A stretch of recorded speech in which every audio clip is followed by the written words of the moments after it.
Hello, dear aspirants. Greetings to every one of you, and welcome to our today's general knowledge class.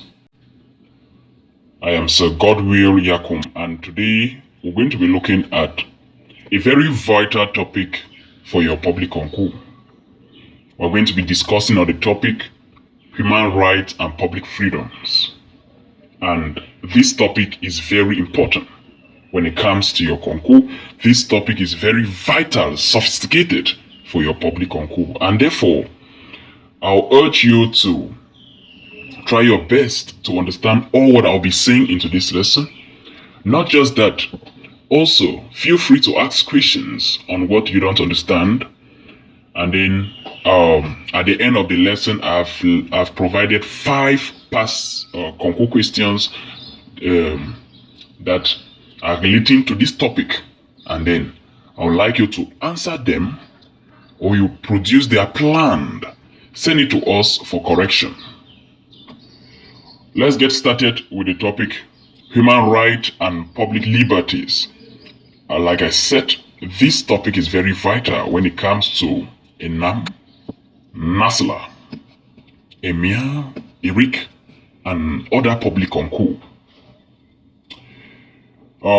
So we're going to begin with a general introduction of what public freedom is all about, what human right is all about.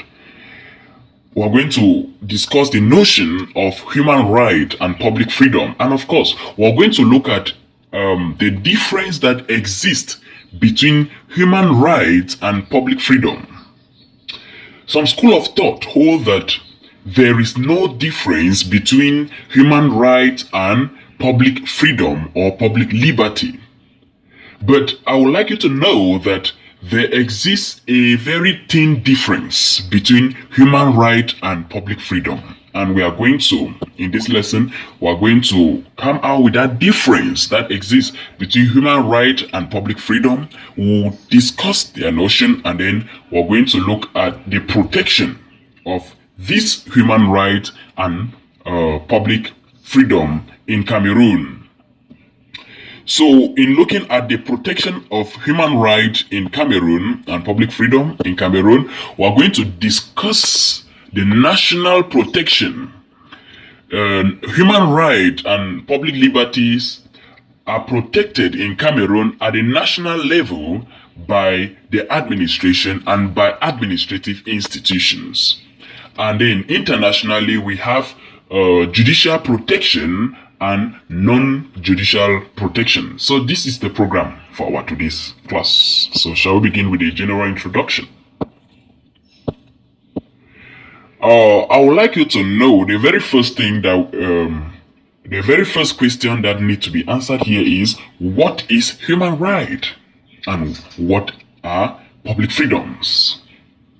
And as simple as it is, human right we may just define it as those rights which are inherent to all human beings. Those rights that you enjoy them because you are a human being. The notion of human rights can be considered moral claims that we make on the society by virtue of our humanity or by virtue of our human nature. So that is why we say it may be referred to as those rights that that are inherent to all human beings. So we're going to be looking more into that. In this chapter or in this lesson, we are going to make an attempt to analyze the slight difference that exists between human right and freedom. However, we have to bear in mind that this difference is very thin, given that human rights at times tend to contain public freedoms. Some authors even hold that they constitute one and the same thing. Nonetheless, notwithstanding, we are going to look at this argument we are going to discuss this in our subsequent lines, we're going to look at the thin difference between human right and then public freedoms. So the first thing is human right. What is human right? Like I said before, I said human rights are those rights that are inherent to you as a human being. In this sense of reasoning, we are talking about those natural rights which the law recognizes and consecrates in texts of law or through court decisions. Court decisions, we call them jurisprudence. That is what we call human right. Human rights, when we're talking about human rights here, we're talking about those inherent rights that you have them because you're a human being, or those moral claims that you have on the society due to your human nature. We are talking about those natural rights which the law has recognized and consecrated in a law text or through court decisions, which we call jurisprudence. Now, it should be noted that it should be well noted that human rights are both natural and positive in nature. So human rights, this is such that human rights are recognized. They must be recognized to every human being, irrespective of your race, irrespective of your tribe, irrespective of your religion, irrespective of your political orientation, irrespective of the language you speak, irrespective of your gender. Human rights is supposed to be recognized for every human being, irrespective of whatever difference. So you are beginning to see the difference that will exist between what human right and public freedom. All right. We are going to continue from here to look at some historical point of view. We're going to look at how human right all came about, but before we go to that, I want to let you know that the protection and the guarantee of the fundamental human rights of citizens in a state is an essential criterion for the assertion of the state or for the existence of the rule of law in that state. A society without the existence of rule of law may simply be because there is no protection of human right. So if human right and fundamental freedoms are not being granted to citizens, then we are afraid to say that there is no rule of law in that society. In this vein, the rule of law was defined by Chief Justice Daniel Mokobesone during the reopening of the judicial year in 2015. He defined human right as a state in which all political, administrative, central, and local authorities act in conformity to lay down norms. When we talk of norms, we are talking about laws, to lay down norms, and in which individuals enjoy their public liberties as well as their procedural and jurisdictional guarantees. This is what Chief Justice Lord Daniel Mokobesone said as concerning human right in 2015.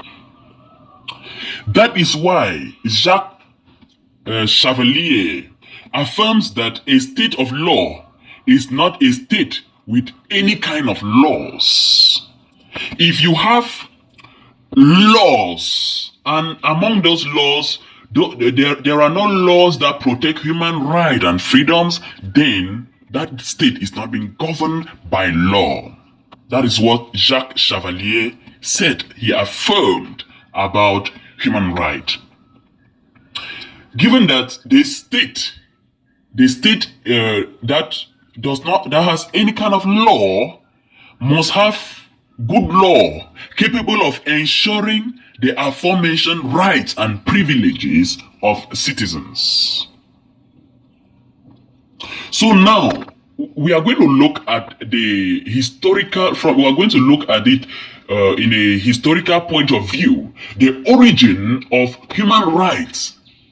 So, and I'm going to be saying a few number of things from a historical point of view. I would like you to know that the origin of human rights can be traced from the ancient Greece and the ancient Rome. That is where human rights started. That is where human rights came from. It was then developed and systematically consecrated in the American Declaration of Independence in around 1776, and also in the 1789 French Declaration. So from here now, one can say that human rights were first of all proclaimed a national instrument before being recognized at the international level. We can see examples of national text like the Declaration of the State of Virginia. We can talk of the English Magna Charter of 1215. We can talk of the bills or the Bill of Rights of 1689, as well as the 1789 French Declaration that I spoke about. So at the international level, the two world wars that we know about, that is World War I and World War II, the first and the second World War took place. And after the First World War and after the Second World War, something was realized, something was being noticed.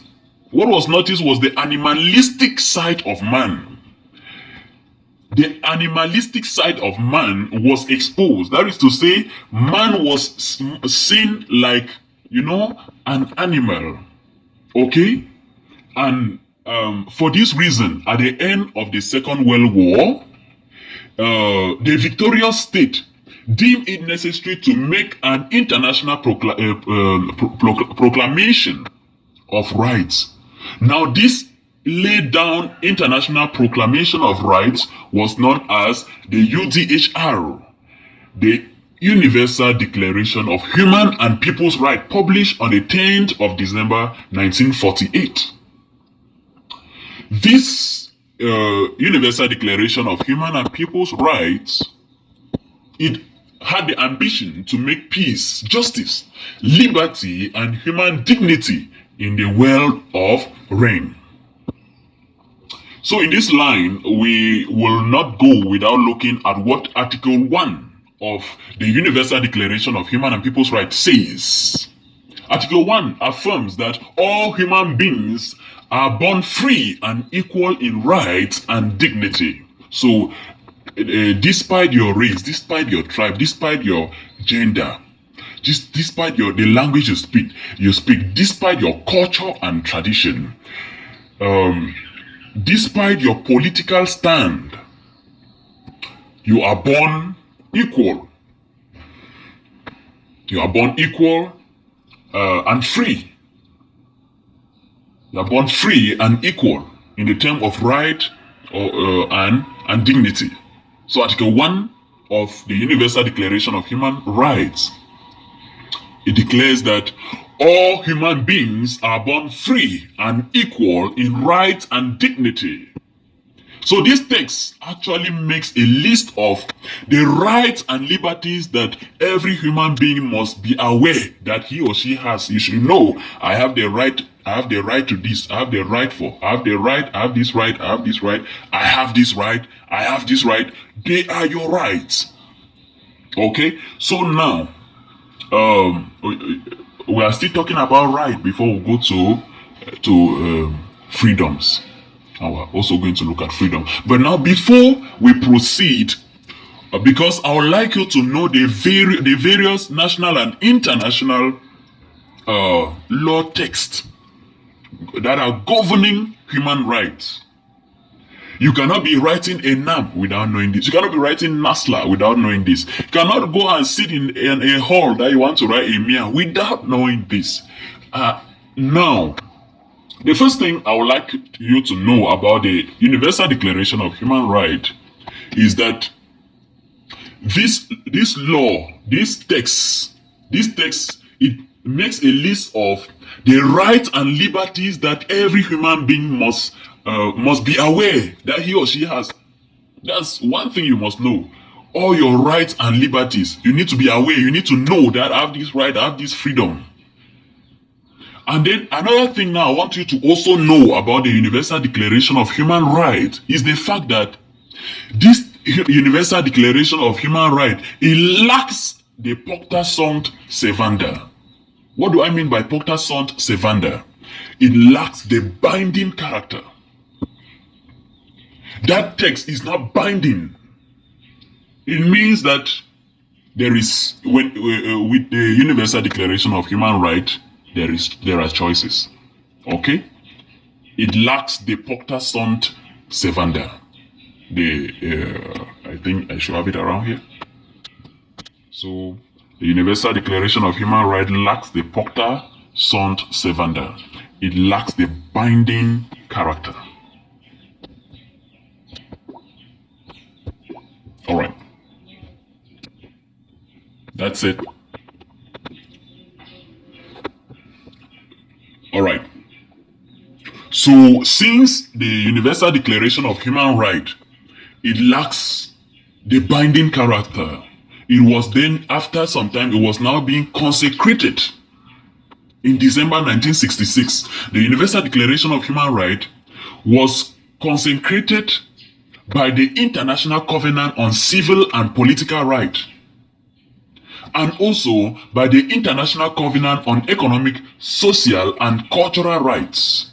And this text now, they have the binding character. So you need to know that the Universal Declaration of Human Rights, it lacked the binding character, and then it was later consecrated by the International Covenant on Civil and Political Rights, as well as the International Covenant on Economic, Social, and Cultural Rights, and which both have a binding character. Human rights at the regional level is being consecrated in a series of texts, and we're going to look at some of them. For example, you might have been hearing about the African Charter of Human and People's Rights, ACHPR, the African Charter of Human and People's Rights, the United Nations Charter, the European Convention on Human Rights, American Convention of Human Rights, and so on. Now, what about the case of Cameroon? In Cameroon, the human rights situation was ameliorated as from 1990. This was principally due to the wind of change, which was as a result of the collapse of the Soviet Union and the impact of the 16th France-African Summit. Now, during the France-African Summit, the then France president, whose name was François Mitterrand, he told African leaders that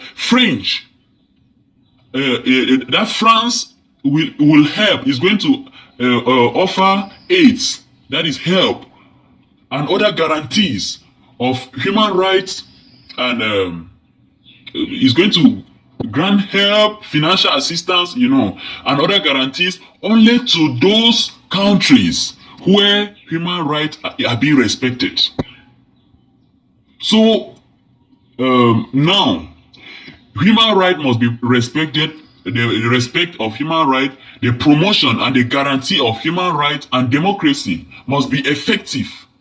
And that French aid, French help, and other financial assistance is going to be timid in those countries that will not abide to these new conditions. So you see the condition that was given to African leaders, that France will offer help to those countries in which human right is respected and promoted, and there is a guarantee for human rights and democracy. But French help will be timid in those countries in which human rights or these conditions are not being respected. So African leaders now, African head of state, they have no choice than to adopt policies that will enable democracy and human rights to be enjoyed by citizens. This is because most of these countries were facing severe economic challenges like hardship.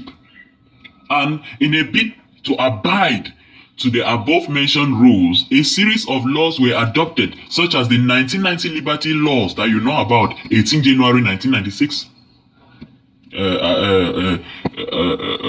I'm talking about 1996, the Constitution, okay? Law number 96/06 of 18 January 1996 is the law that amends the Constitution of 2nd June 1972, together with the 1990 Liberty Laws.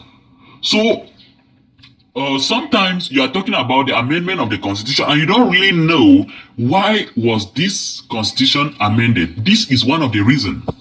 This is one of the reasons. This is one of the things that came about, that brought about the 1990 Liberty Law. This is also one of the reasons that brought about the amendment of the Constitution in 1996, 18 January, by law number 96/06 of 18 January 1996 to amend or revise the Constitution of 2nd June 1972.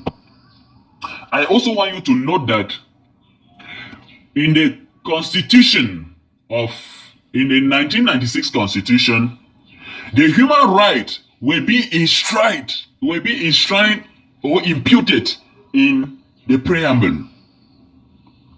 So the preamble of the 1996 Constitution of Cameroon, it is made up. It has a lot of human right affirmations. The Constitution of the preamble of the Constitution also affirms its commitment to the United Nations Charter, the African Charter, and the Universal Declaration of Human and People's Rights. So, perhaps, maybe if this condition was not being given by François Mitterrand, President of France, maybe the 1990 Liberty Laws might not have come about. Maybe the Constitution might not have been amended in 1996. Okay, now, I am just from saying that the Constitution affirms a lot of human right facilities in Cameroon. And then the preamble, it has been done in the preamble. And when you read the Constitution in Article 65, take note of that. Article 65 of the Constitution provides that the preamble form part and parcel of the Constitution itself. That is it for human rights, guys. Now, let's proceed to look at public freedoms, public liberties. First thing first, I will be saying that public liberties, they are now those rights that they underpin democracy in a political system.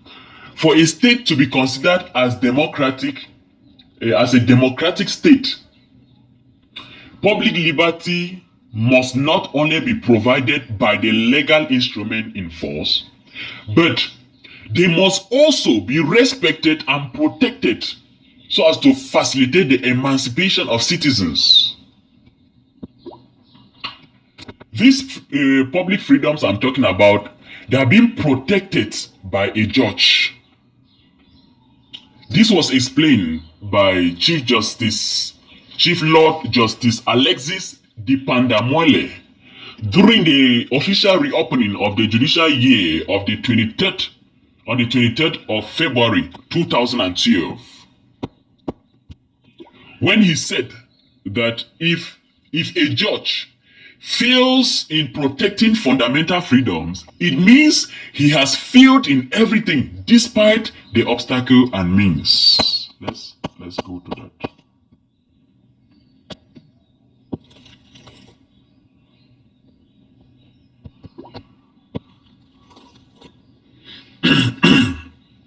So Chief Lord Justice Alexis de Pandamuele, during the official reopening of the judicial year 2012, 23rd February, he made this statement: if a judge fails in protecting fundamental freedoms, it means he has failed in everything despite the obstacle and means. So this is just to let you know the importance of the protection of public freedom. Protection of public freedom is very important in the life of a state. Excuse me. Now we're going to continue with our lectures. This is God Will Yakum lecturing you on public human rights and public liberties. And I want you to know that public liberties is a combination of rights of individuals. That is the combination of the individual rights and collective rights of persons. So now, when we're talking about freedom, we are no longer talking about those rights that you have because you are a human being. No, they are not just those rights, those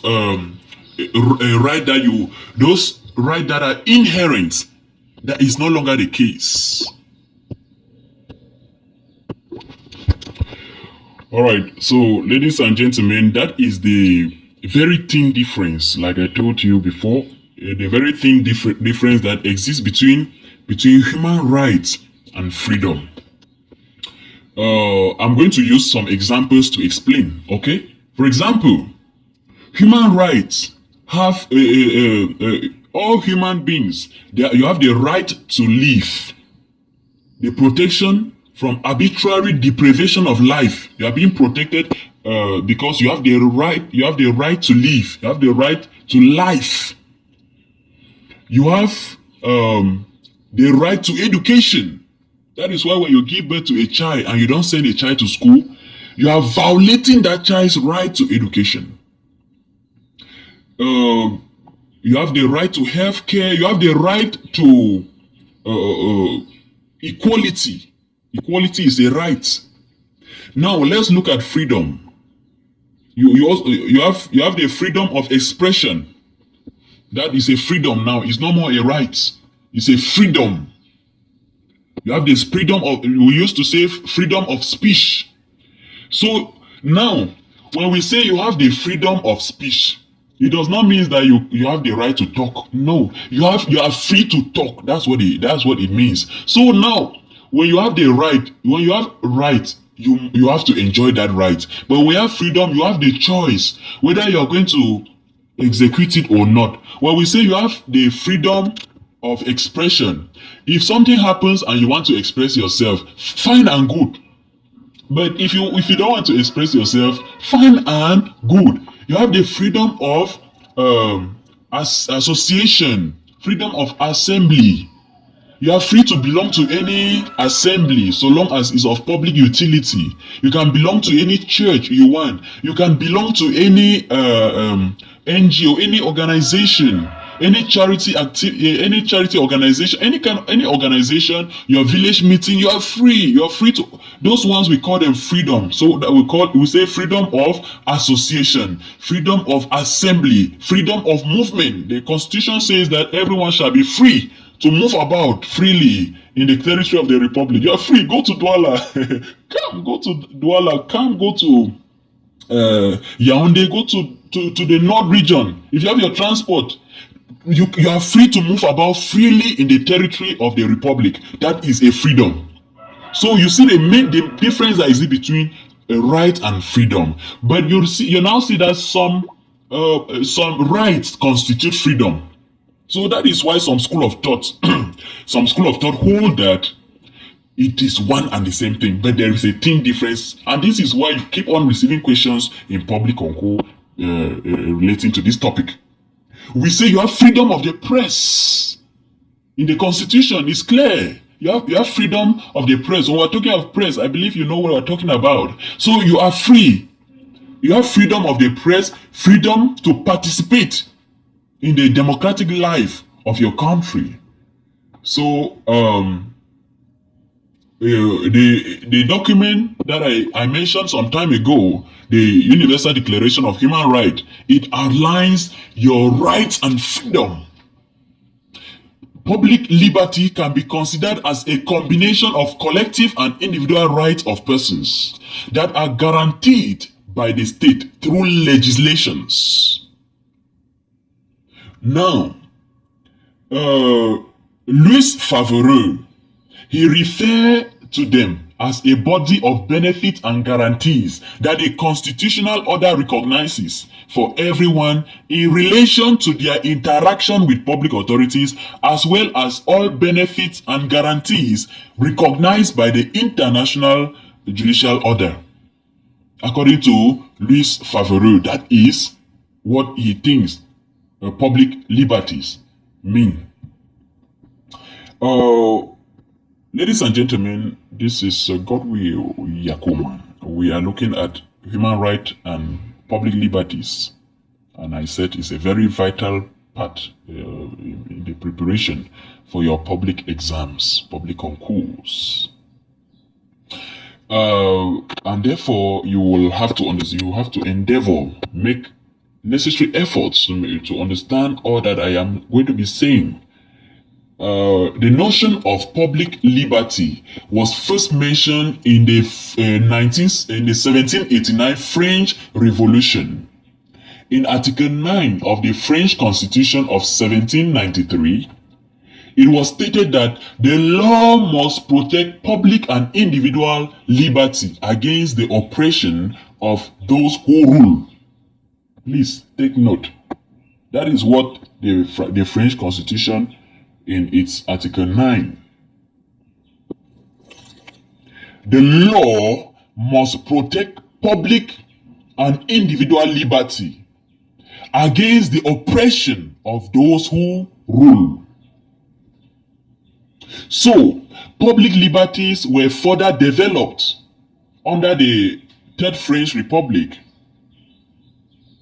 Here, it was admitted that these liberties should not only be manifested in public, but the state must be involved to protect them for the benefit of citizens.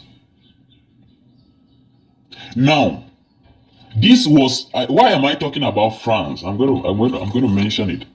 Why am I talking about the French Constitution in Article 9, where it stated that the law must protect public and individual liberty against the oppression of those who rule? Why am I mentioning this?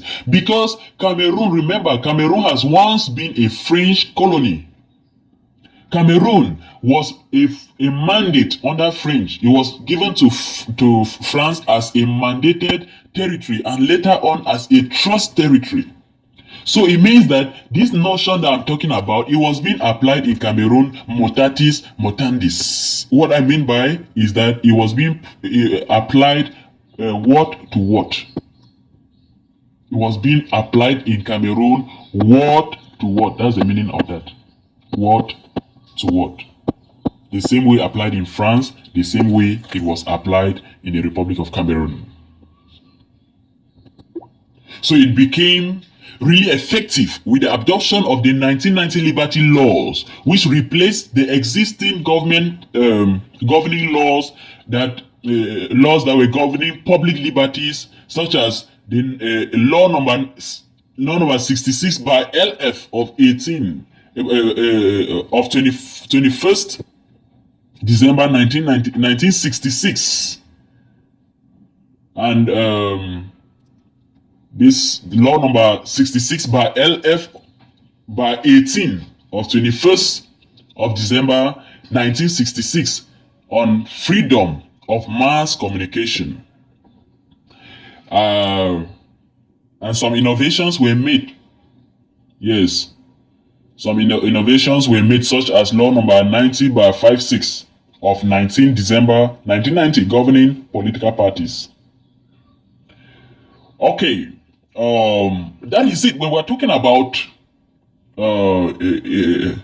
human rights and public liberty, that is what we're talking about. This is what we mean when we're talking about human rights and and public liberty. So your understanding of human right, your understanding of public liberty is very important. Now that you know what human right is all about, now that you know what public liberty is all about, let's go ahead and discuss another important notion. We're going to be looking at the protection of human rights and fundamental freedoms in Cameroon. Human rights and fundamental freedoms are being protected in Cameroon, and the protection of human rights and fundamental freedom in Cameroon is done both at the national level and the international level. When I was talking about the program, I told you that when we come to the protection of human rights and freedom, we'll look at the national protection and the international protection. Now, under national protection, we are looking at how human right and freedom is being protected at the national level. So, at the national level, human rights and freedom, the national protection is done by the administration on one hand, and also by the courts on the other hand. So the administration and the courts, they play an important role in the national protection of human right and freedom. So we're going to look at the protection of human rights and freedom by the administration. And under that, that is, I'm talking about administrative protection. Let me scroll down so that you know what I'm talking about. All right. Yeah. So we are talking about the national protection here. National protection of human right and freedom. Then, there I'm trying to say that at the national level, human right and freedom are being protected by the administration and also by the courts. So the administration, under administration, we have protection by administrative authorities, we have protection by administrative institutions. They play an important role in the protection of human rights and freedom. Now, it looks like a paradox that the administration is in charge of promoting and guaranteeing human rights and freedom. Why will it look like a paradox? Why? Why is it going to be paradoxical? Because the administration is often considered as the principal violator of human rights and freedom. So if we're now saying that the administration also has a hand, the administration also has institutions that are in charge of the promotion of human rights and freedom. It looked like a paradox, but it is real. We have public authorities that they protect they protect human rights and freedom. For example, labor inspectors.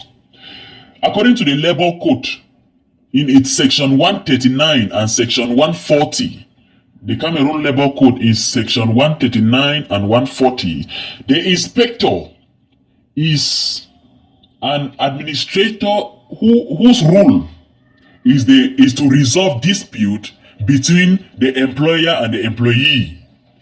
So remember, the relationship between the employer and the employee are being governed by the Labor Code.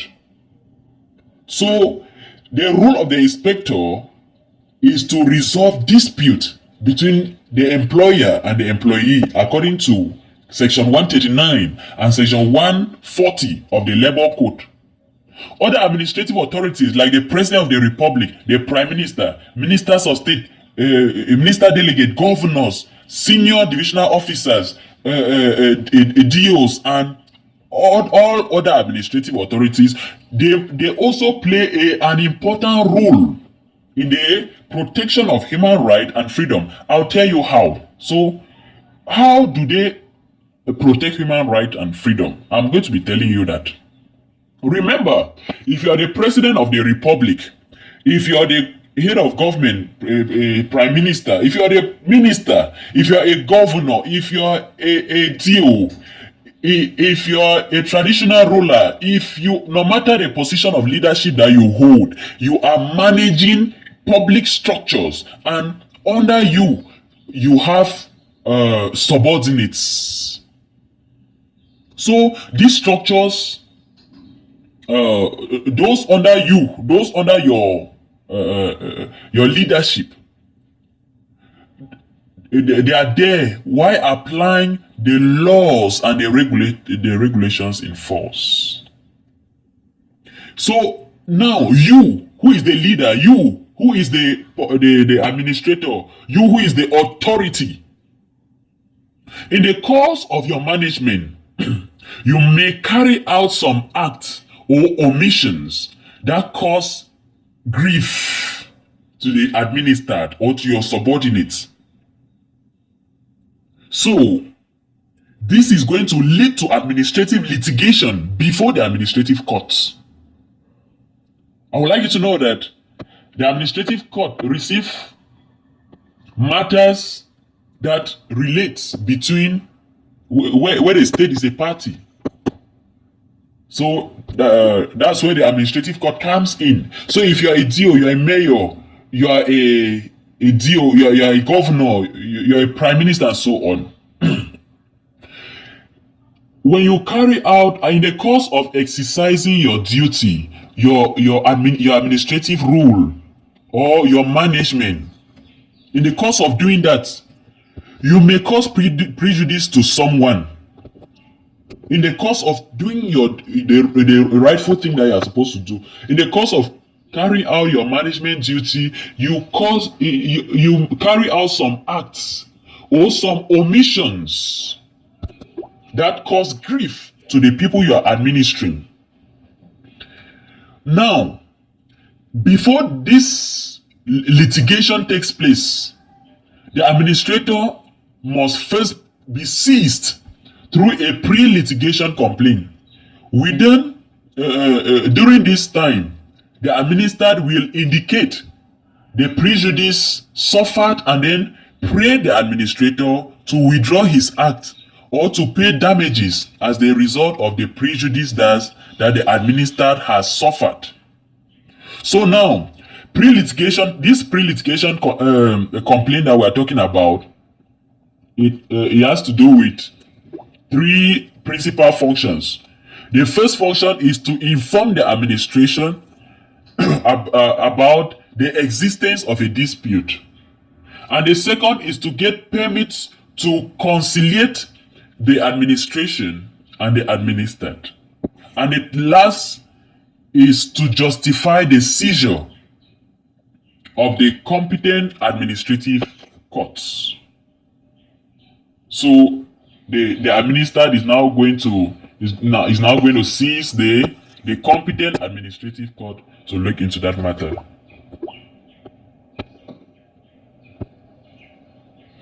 Okay, that is it by the administration, and I want to let you know that administrative institutions, they are also there for the protection of human rights.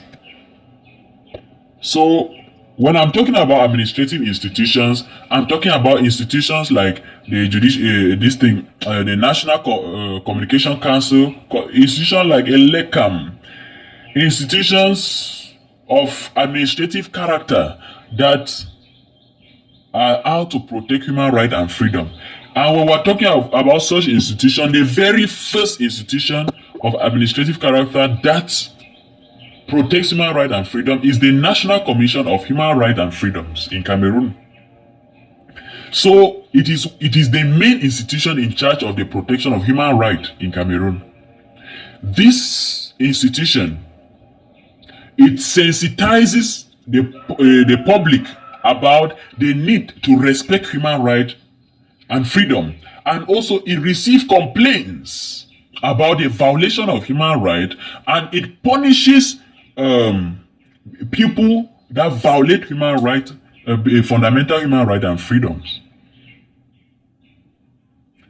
We have institutions like Elekam. Elekam, Elekam is in charge of electoral processes in Cameroon. And by so doing, Elekam guarantees your right to vote. You have the right to vote. Yes, you have the right to take part in elections. You have the right to take part in an election as a candidate for the election itself. And so you can vote. Elekam guarantees your right to vote and your right to be voted. If you're a candidate, you have the right to be voted. If you are a voter, you have the right to a voter's card so that you can vote. We also have the NCC, the National Communication Council in Cameroon. The NCC now is in charge of inter alia of the protection of ideas of peace, democracy, and human rights, as well as the dignity of individuals. Now they have a special concern on children and youths in the media. Now we are not going to end there. We are also going to look at judicial protection of human rights. We are still under national protection of human rights and freedom. So judicial protection of human rights and freedom is being carried out by the administrative judge and the constitutional judge. So please take note of that. When we talk of the administrative judge, we mean the judge at the level of the administrative court. When you seize the administrative court for administrative litigations, because of grief that you have suffered prejudice as a result of the action or the omission of a particular administrative authority, can seize the administrative court for that. So the administrative judge, who is the judge of legality, he protects human rights and freedom. And how does the administrative judge carry out this function? The administrative judge can cancel the decision of any administrative authority. A minister can take a decision that is violating your fundamental right and freedom. By seizing the administrative court, the administrative judge can cancel the decision of that minister or the decision of that governor or DO. The administrative judge can cancel part of it, or sometimes can cancel all. Good. And if you have suffered prejudice as a result of omission, then the administrative judge can give an order for the administrative authority in question to, for example, imagine that you have your house somewhere in town, somewhere, and someone comes and this is the entrance of your house. Someone is coming now and is constructing his own house that is blocking the entrance of your own house. And when you verify where, you see that the mayor has given the permit, the license to the person to build a house there. So you no longer have a problem with the person who is constructing his own house here. Your problem now is with the mayor. Yes, because the mayor is the one that has issued the license for him to build his house there. So now, when you bring this, you have to remember there's what we call pre-administrative litigation, and then when you follow the 3 steps, the administrative judge can order the mayor to withdraw that license that was given to that person, and the person should not construct a house there. Even if the house has been constructed, they can tear it down, they can break it down. So I believe you have understood. We have administrative authorities day in, day out at the administrative court, and their decisions are being cancelled by as a result of maybe taking illegal decisions or decisions that cause prejudice to others. And you know, it is a slap on the face if you are a mayor and you take a decision and then the court cancel that decision. It's a slap on the face, and as a result, since you don't want your decision to be cancelled anyhow, before you take a decision, you're going to take your time and make sure that the decision you're taking is legal, is legally binding, and also you also look at other matters, because little things do matter. Now, looking at the constitutional judge, I would like you to know that the Constitution is the custodian of your rights and freedom. That is one thing you must know. The Constitution is the custodian of your rights and freedom. Why? Because the Constitution is that document that protects human rights and fundamental human rights. Your fundamental human rights, they are being protected by the Constitution. Good.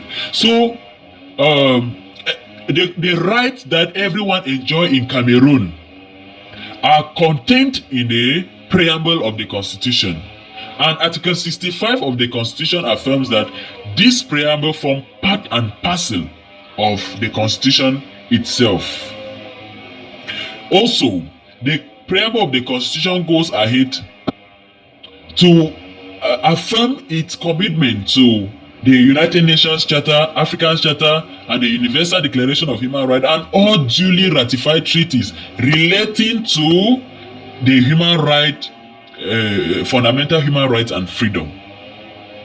So you see that the Constitution is a custodian of human right and freedom. The Constitution is there to protect human rights. And then we also talk of the judicial judge. Now, look at the judicial judge. The judicial judge, who is the principal is a principal actor, or I can call him a guarantor of liberties, individual liberties in a state. He is one of the persons that guarantees individual public liberties. So he does this through procedures like habeas corpus and others.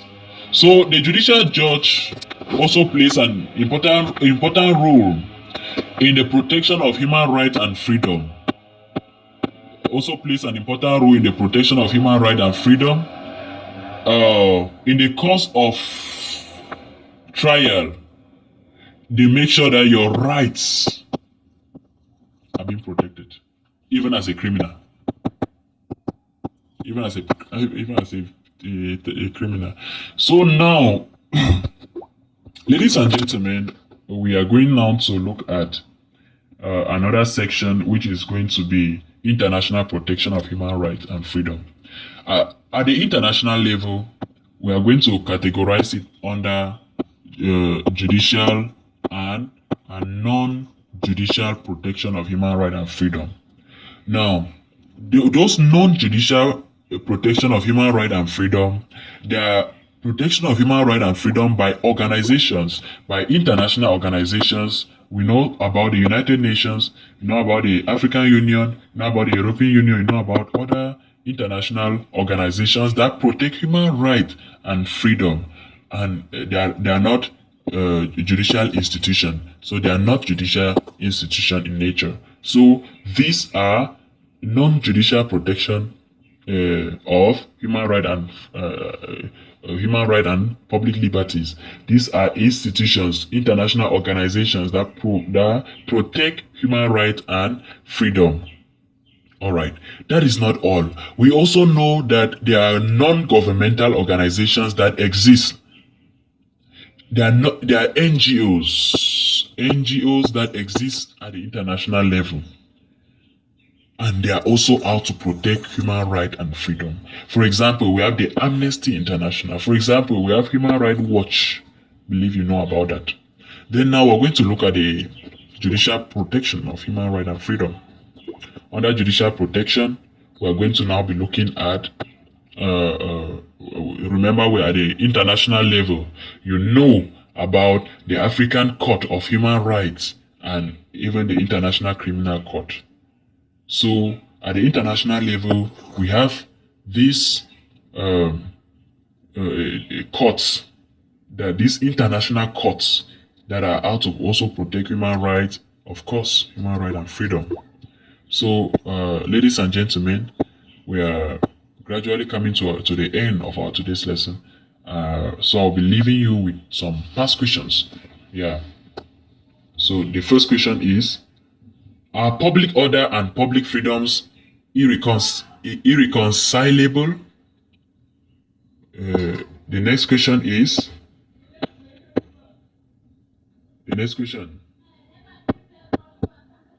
all right. So the next question, we're talking about the protection of human right and freedom. So question 2, the protection of individual rights and freedoms in Cameroon, discuss. Question 3, freedom without civism is not freedom, is not true freedom at all. So this particular question I'm giving you as assignment. So I want you to do it and submit. You submit in the comment section, or you submit directly to me via WhatsApp, or you upload it to the email info@academicscognitive.com. Another question. Moreover, another thing that bothers me about the supposed universality of human rights is the fact that there are always double standards. What is your opinion on this assertion by Simone Veil on human rights nowadays? That's ENAM, General Administration Cycle A 2023. Then we have this question from 218 ENAM also, Core Registry and Magistracy. The question reads, the guarantee of human rights and freedoms by the Cameroon Constitution, discuss. This is the second question I will be giving you as assignment. So you have to do it, and then you also submit the same way. You choose, you can submit on the comment section or through email, or directly to me through WhatsApp. And before I leave you guys, I would like you to know that hard work really pays. I would like you to know the place of hard work in your preparation. So don't feel like you already know, and don't feel like you know nothing. Every day, keep on making steps towards your success. Remember, for example, this is what I've said here. When hard luck comes knocking, answer with hard work. So there is a school of thought that holds that hard luck does not exist. All that exists is hard work. So we cannot say he's a lucky person. We say he's a hardworking person. So you should know the place of hard work. Continue preparing very hard for your various exams, and then keep on making progress each day, each hour. Thank you for taking the lesson, and then we shall see again in our subsequent lesson.